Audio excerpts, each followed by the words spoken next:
Акылбек Жамангулов Мегаком компаниясынын башкы директору кызматына дайындалгандыгына байланыштуу анын парламенттеги бошогон ордуна республикада журттан Нурбек Тотонов келе турганы айтылууда. Тотонов партиянын талапкерлер тизмесинде мандат алуу боюнча номер 90 болуп катталган. Ал учурда ишкерчилик кылат, 41 жашта, 3 жогорку билимдин ээси. БШК ага качан мандат тапшыраарын азырынча тактай элек. Катар тизмедеги мандат алчу адамдын кош жарандыгы, кылмыш иштерге катыштыгы бар жогу текшерилип, андан кийин гана мандат берилер берилбеси белгилүү болот дешти БШКдан. Мыйзам боюнча бошогон депутаттык мандат кийинки тизмедеги адамга берилет. Эгер тизмедеги адам өз ыктыяры менен тизмеден чыгуу тууралуу арызын жазса, анда кийинки тизмеде турган адам мандат алат.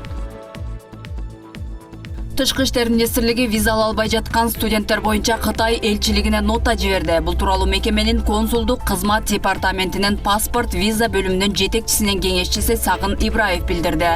Анын айтымында виза ала албай жаткандар окууга өз алдынча тапшырган студенттер. Биз элчилик менен сүйлөшүп келишимге келгенбиз. Билим берүү жана илим министрлиги студенттердин тизмесин бизге жөнөтөт. Андан соң Кытай элчилиги аларга жашыл коридор берет. Элчилик өз алдынча окууга тапшырган студенттер электрондук кезек менен виза алат деп жатышат. Бирок алардын арасында окуусу 30 октябрда баштала турчу студенттер да бар. Маселени чечип беришибиз керек, деди Ибраев. Маалыматта буга чейин жашыл коридор менен Кытайга 1000ге жакын студент кеткен айтылат. Ал эми 2 күндөн бери Кытайдагы окуу жайларына документ тапшырган кыргызстандык 50дөй студент виза ала албай жатканы айтылууда. Алардын айрымдары 1 аптадан бери элчиликке жана тышкы иштер министрлигине арыз жазып жооп ала албай жатышканын айтышат.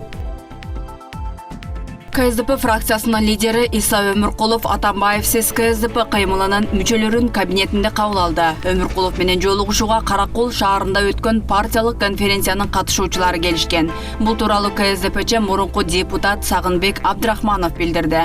Анын айтымында Иса Өмүркулов кыймыл мүчөлөрүнүн КСДПны жаманатты кылган адамдардан жана Атамбаевден тазалоо аракеттерин колдоого макулдук берди.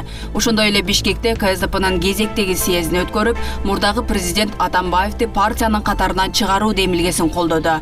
Өмүркулов парламенттеги КСДП фракциясынын көпчүлүгү Атамбаевсиз КСДП кыймылын жактай турганын билдирди, деди Сагынбек Абдрахманов.